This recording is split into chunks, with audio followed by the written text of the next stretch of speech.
Hello welcome back to സനസ് Malayalam explanation. Midnight photo സ്റ്റുഡിയോയുടെ episode 12 part 2 കേൾക്കാം. Han കോമയിൽ ഉണ്ടാകുമ്പോഴുള്ള memories എങ്ങനെ ഓർത്തെടുക്കാമെന്ന് ഒക്കെ സെർച്ച് ചെയ്തുകൊണ്ടിരിക്കുകയാണ്. എന്നാൽ അതിൽ നിന്നൊന്നും ഇവൾക്ക് വേണ്ടിയിരുന്നത് കിട്ടിയില്ല. എല്ലാ മെമ്മറീസും വന്നു, എന്നാൽ അവനോടൊപ്പമുള്ളത് മാത്രം എന്തുകൊണ്ടായിരിക്കും വരാതിരിക്കുന്നത് എന്നിവൾ ആലോചിക്കുന്ന ടൈമിൽ അവളുടെ കോളീഗ് ചേച്ചി വരെ 2003 നടന്ന ആ ടണൽ കേസിൻ്റെ ആർട്ടിക്കിൾ ഇവൾക്ക് കൊടുക്കുന്നതിന് മുന്നേ നിനക്കിത് എന്തിനാണെന്ന് ഇവർ ചോദിക്കും.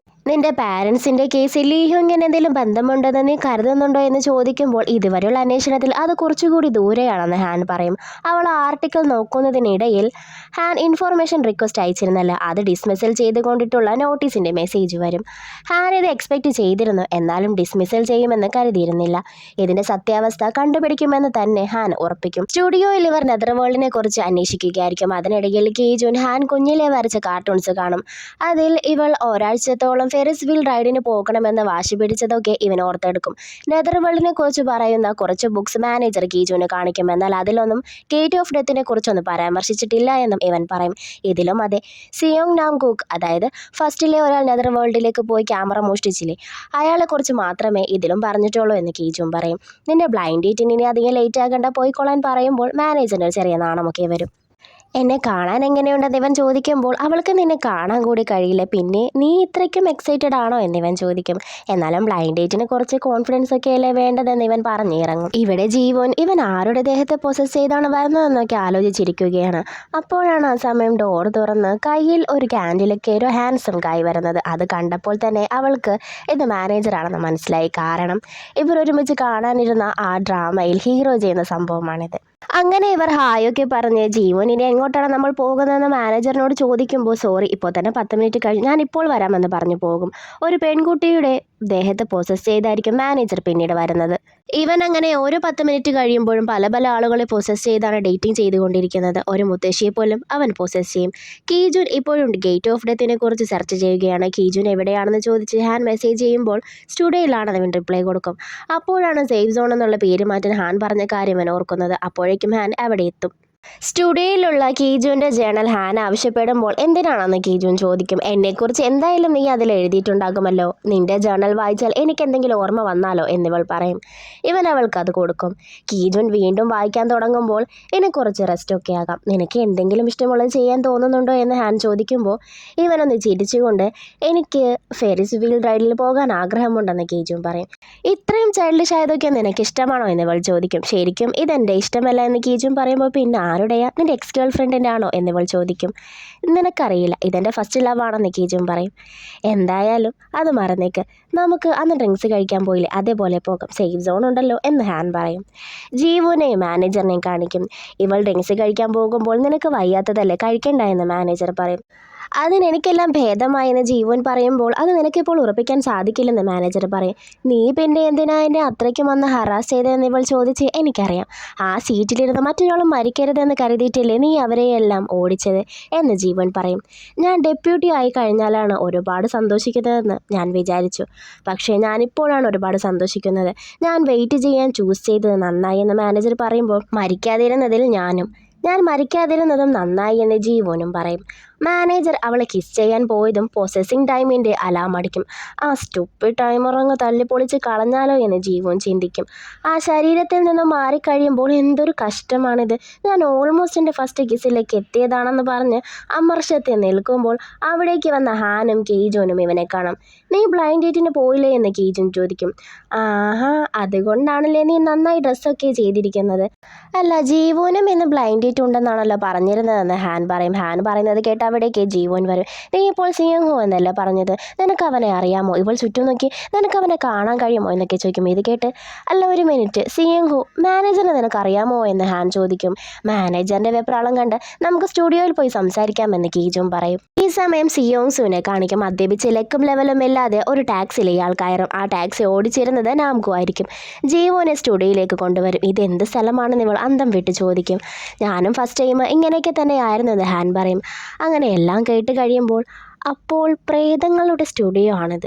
ഹാനിനെ നോക്കി നിനക്ക് ഗോസ്റ്റുകളെ കാണാനും കഴിയും, ഗോസ്റ്റുകളെ എതിർക്കാനുള്ള സാധനങ്ങളൊക്കെ തന്ന് നീ എന്നെ ശരിക്കും വിഡ്ഢിയാക്കുകയായിരുന്നല്ലേ എന്നിവൾ ചോദിക്കുമ്പോൾ ഞാൻ നിന്നോട് പറയാനിരുന്നതാണ്, അല്ല, നീയും എന്നോടൊന്നും പറഞ്ഞില്ലല്ലോ. മാനേജറെ ഡേറ്റ് ചെയ്ത കാര്യം പറയാത്തത് എന്താണെന്ന് ഇവൾ ചോദിക്കും.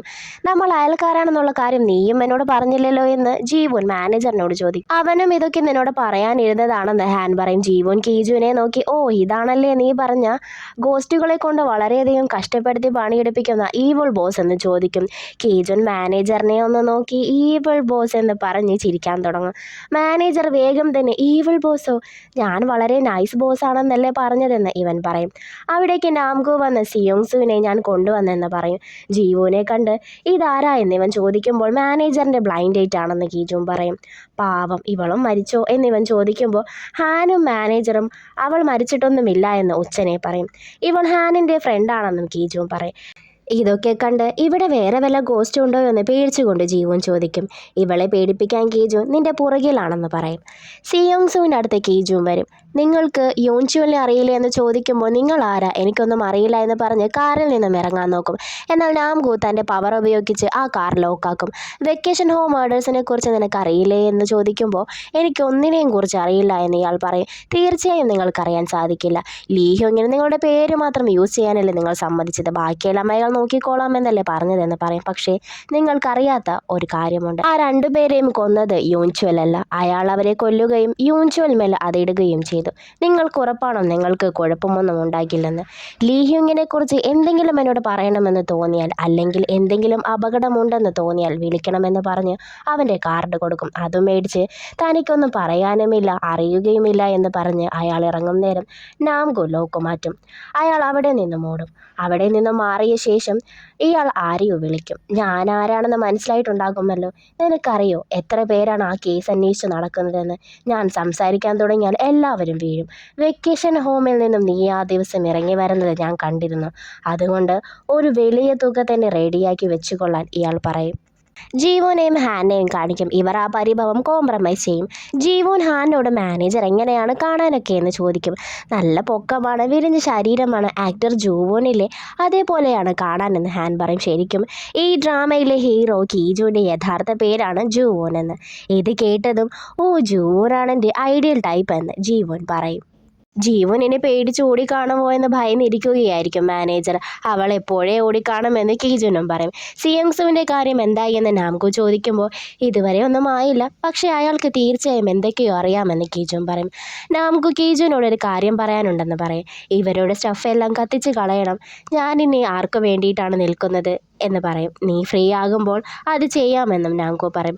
അപ്പോൾ ഫോട്ടോയോ എന്ന് കീജുൻ ചോദിക്കുമ്പോൾ ഞാനത് ഒറ്റയ്ക്ക് എടുത്തോളാം, അതിനു മുന്നേ എനിക്കൊരാളെ കാണണം, ഇവൻ ആരാണെന്ന് ചോദിക്കുമ്പോൾ മിന്നാണെന്ന് നാംഗു പറയും. ഹാൻ ബസ്സിൽ വെച്ച് കീജുവിൻ്റെ ജേർണൽ വായിക്കുമ്പോൾ അവൾക്കെല്ലാം ഓർമ്മ വരും. ഓർമ്മ വന്ന കാര്യം ഇവൾ ഓടി വന്ന് കീജുവിനെ അറിയിക്കും. ഇവൻ അവളെ കിസ് ചെയ്യും. പിറ്റേന്ന് ഹാന് കീജുവിൻ്റെ മെസ്സേജ് വരും. ഞാനിപ്പോൾ ഒരു കാര്യത്തിന് വേണ്ടി പോവുകയാണ്, ഞാൻ അന്ന് പറഞ്ഞ ഫെറിസ് വീൽ റൈഡിന് നമുക്ക് പോയാലോ? അതൊരു ചോദ്യമല്ല, അതുകൊണ്ട് പറ്റില്ലെന്ന് പറയാൻ സാധിക്കില്ല. റേവേളിൽ 5 മണിക്ക് ശേഷം നമുക്ക് മീറ്റ് ചെയ്യാമെന്നായിരിക്കും മെസ്സേജിൽ. ആ ജേർണൽ വായിച്ചപ്പോൾ തൻ്റെ ആഗ്രഹമായിരുന്നു ഇതെന്ന് അവൾക്ക് മനസ്സിലാകും. കഴിഞ്ഞ ദിവസം കീജുൻ പറഞ്ഞ അവൻ്റെ ഫസ്റ്റ് ലവും താൻ തന്നെയാണെന്ന് അവൾ തിരിച്ചറിയും. വളരെ ഹാപ്പിയിലും എക്സൈറ്റഡുമായിരിക്കും ഹാൻ. ഇവർ 3 പേരുമുണ്ട് കാറിൽ. കീജുൻ മാനേജർക്ക് രാവിലെ സിയോങ്സു അവൻ അയച്ച മെസ്സേജ് കാണിക്കും. എന്തെങ്കിലും അപകടം സംഭവിക്കുമെന്ന് തോന്നിയാൽ കോൺടാക്റ്റ് ചെയ്യണമെന്നല്ല പറഞ്ഞത്. ഈ ഈവനിങ്ങിന് മുന്നേ ഞാൻ താങ്കളെ കോൺടാക്റ്റ് ചെയ്തില്ലെങ്കിൽ മറൈൻ അപ്പാർട്ട്മെൻറ്റിൽ യൂണിറ്റ് 19 വരണമെന്നായിരിക്കും മെസ്സേജ്. ഈവനിങ് എന്നല്ലേ അയാൾ പറഞ്ഞത്, അപ്പോൾ കുറച്ചുകൂടെ വെയിറ്റ് ചെയ്തുവിടുന്ന മാനേജർ ചോദിക്കുമ്പോൾ അയാൾക്ക് തീർച്ചയായും എന്തൊക്കെയോ അറിയാം. അത്ര വെപ്രാളത്തിൽ ടൈപ്പ് ചെയ്തത് കൊണ്ടാണ് ഒരുപാട് സ്പെല്ലിംഗ് മിസ്റ്റേക്ക് ആ മെസ്സേജിൽ വന്നതെന്ന് കീജുൻ പറയും. കസിനോയിൽ ചെന്ന് അന്വേഷിക്കാൻ നാംഗു പോകും. അപ്പാർട്ട്മെൻറ്റിലേക്ക് ഇവർ 2 പേരും. ഇവർ പോകുന്നതിന് മുന്നേയായി വളരെ കെയർഫുൾ ആയിരിക്കണമെന്നും നാംഗു പറയും. അങ്ങനെ ഇവർ അപ്പാർട്ട്മെൻറ്റിലേക്ക് എത്തി 19 യൂണിറ്റിലെ എല്ലാ റൂമും ചെക്ക് ചെയ്യാൻ തുടങ്ങും. ഒരു റൂമിൽ ചെല്ലുമ്പോൾ അവിടെ ഡോഗ് ഉള്ളത് കൊണ്ട് മാനേജർക്ക് അകത്ത് കയറാൻ സാധിക്കില്ല. അവന് ഡോഗിനെ വളരെ പേടിയാണ്. ഇവിടെ ഹാൻ ആണെങ്കിൽ ഡ്രസ്സ് ഏതിടും എന്നുള്ള കൺഫ്യൂഷനിലൊക്കെയാണ്. വേറൊരു റൂമിലേക്ക് കയറാൻ ചെല്ലുമ്പോൾ ഒരു സെക്യൂരിറ്റി അവിടേക്ക് വരും. അയാളെ മാനേജർ പൊസസ് ചെയ്ത് CCTV ഫൂട്ടേജ് നോക്കാൻ വേണ്ടി പോകും. കീജുൻ അകത്തേക്ക് കയറും. അവിടെ മൊത്തം ചെക്ക് ചെയ്യും. അവിടെ ഉണ്ടായിരുന്ന ഒരു ബോക്സിൽ നിന്നും ഇവൻ്റെ അങ്കിളിൻ്റെ മിസ്സിംഗ് നോട്ടീസ് ഇവൻ കാണും. ഇതെങ്ങനെ ഇവിടെ വന്നു എന്നിവൻ ചിന്തിക്കും. ബ്ലീച്ചിൻ്റെ ഭയങ്കരമായ സ്മെല്ല് വരുന്നത് കാരണം അവൻ ബാത്റൂമിലേക്ക് കയറി ചെല്ലും. അവിടെ ആരോ കിടക്കുന്നത് കാണും. അടുത്തു ചെന്ന് നോക്കുമ്പോഴാണ് അത് മരിച്ചു കിടക്കുന്ന സിയോങ്സു ആണെന്ന് ഇവൻ മനസ്സിലാകുന്നത്. ഇവനത് കണ്ടതും ആകെ ഷോക്കാകും. ഈ സമയം ഹാൻ വേൾഡിലെത്തിയിരുന്നു. കീജുവിനെ ഫോൺ വിളിക്കുന്നതിനിടയിൽ ആരോ തട്ടി അവളുടെ ഫോൺ താഴെ വീഴും. ആ സമയം ആ ആക്സിഡന്റ് ടൈമിൽ നടന്ന കുറച്ച് കാര്യങ്ങൾ കൂടി ഇവൾക്ക് ഓർമ്മ വരും. ശരിക്കും 2 പേരല്ല, അന്ന് 3 പേരാണ് അവിടെ ഉണ്ടായിരുന്നത്. അവർക്ക് ഫോൺ കിട്ടിയ ശേഷം അയാൾക്ക് ജീവൻ ഉണ്ടാകുമോ, നമ്മളെക്കുറിച്ച് അയാൾ പോലീസിനോട് പറയുമോ എന്നൊക്കെ ബാക്കി 2 പേർ ചോദിക്കുമ്പോൾ ഈ മൂന്നാമൻ അയാളെ നമുക്ക് ഇപ്പോൾ തന്നെ കൈകാര്യം ചെയ്യാമെന്ന് പറയും. ഉടനെ തന്നെ അച്ഛനെ ഫോൺ ചെയ്ത് ഒരു ബുദ്ധിമുട്ടുള്ള കാര്യം സംഭവിച്ചു, ഇല്ലില്ല അത്ര സീരിയസ് ഒന്നുമല്ല എന്ന് ഇവൻ പറയും. എന്തായാലും 2 പേരെ കൊന്നിട്ടും അത്ര സീരിയസ് ഒന്നുമല്ലെന്ന്. എനിവേ പ്രസന്റ് ഡേ കാണിക്കും. 2 പേരല്ല 3 പേരാണ് അവിടെ ഉണ്ടായിരുന്നതെന്ന് മനസ്സിലാക്കുന്ന ഇവൾ ഉടനെ തന്നെ കീജുവിനെ വിളിക്കും. കീജുൻ എന്തോ ശബ്ദം കേട്ട് പുറത്തേക്ക് ചെന്ന് നോക്കുമ്പോൾ ടേബിളിലുള്ള കുറച്ച് ഫോട്ടോസ് അവൻ കാണും. അതിൽ ലീഹ്യൂങ്ങിനൊപ്പം നിൽക്കുന്നത് ആ മൂന്നാമനായിരിക്കും. അത് നോക്കി നിൽക്കുമ്പോഴാണ് ഹാനിൻ്റെ കോള് വരുന്നത്. എടുക്കാൻ പോകുമ്പോഴേക്കും അവിടെ വന്ന ഒരാൾ അതെടുക്ക് എന്ന് പറയും. കീജുൻ തിരിഞ്ഞു നോക്കുമ്പോൾ ഓഫീസർ ലീ. ഇത്രയും നാളും ഇവർ അന്വേഷിച്ചു കൊണ്ടിരുന്ന ആ ഒരു കൊലയാളി മറ്റാരുമായിരുന്നില്ല, ഓഫീസർ ലീ ആയിരുന്നു. വെക്കേഷൻ ഹോം മർഡർ കേസിലും യൂൻചോലിനെ കൊന്നതും ആക്സിഡന്റ് ഉണ്ടാക്കി ഹാനിൻ്റെ പാരൻസിനെ കൊന്നതും കീജുവിൻ്റെ അങ്കിളിനെ കൊന്നതും എല്ലാം ഓഫീസർ ലീ ആയിരുന്നു. ഇങ്ങനൊരു ട്വിസ്റ്റ് ഞാൻ ഒരിക്കലും പ്രതീക്ഷിച്ചില്ലായിരുന്നു. ആരെങ്കിലും ഈ ട്വിസ്റ്റ് പ്രതീക്ഷിച്ചിരുന്നെങ്കിൽ പ്ലീസ് കമൻറ്റ്. ലീഹ്യൂങ്ങിൻ്റെ മകനും കൂടിയാണ് ഓഫീസർ ലീ. തൻ്റെ മകൻ ചെയ്തിരുന്ന തെറ്റൊക്കെ മറച്ചു വയ്ക്കാനാണ് ലീഹ്യൂങ് ഇത്രയും നാൾ ശ്രമിച്ചിരുന്നത്. ഈ സത്യങ്ങളെല്ലാം അറിയുന്ന കീജോനും നമ്മളെപ്പോലെ തന്നെ ഷോക്കായി നിൽക്കുകയാണ്. എന്നാൽ കീജോ മറ്റൊരു കാര്യം കൂടി കണ്ട് വല്ലാതെ ഭയപ്പെടുന്നുണ്ട്.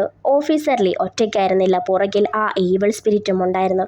അത് ശ്രദ്ധിക്കുന്ന ഓഫീസർ ലീ, നിനക്കപ്പോൾ ഇതിനെയൊക്കെ ശരിക്കും കാണാമല്ലേ, നീ ശരിക്കും ഗോസ്റ്റ് ഫോട്ടോഗ്രാഫർ തന്നെ ആയിരുന്നില്ലേ എന്നൊക്കെ ചോദിക്കും. ഇവിടെ ഹാന് ഒരുപാട് നേരമായി കോളൊക്കെ ട്രൈ ചെയ്തിട്ടും കിട്ടാത്തതിൻ്റെ ടെൻഷനിലായിരിക്കും. അവിടെയെല്ലാം അവൾ അവനെയും തിരഞ്ഞു നടക്കും. അവസാനം അവനെ അവിടെ കാണും. കണ്ടതും ഇവൾക്ക് ഒരുപാട് സന്തോഷമാകും. അവൾ ഓടിച്ചെന്ന് ഇവനെ ഹഗ് ചെയ്യുമ്പോൾ അവൾക്ക് അതിന് സാധിക്കില്ല, കാരണം അവനൊരു ഗോസ്റ്റായി മാറിക്കഴിഞ്ഞിരുന്നു. ഈ എപ്പിസോഡിലെ അടുത്ത ട്വിസ്റ്റ് അതായിരുന്നു. ഹാൻ ഇത് കണ്ട് ഒരുപാട് ഷോക്കാകും. കീജോൻ ഇവളോട് സോറി പറയും.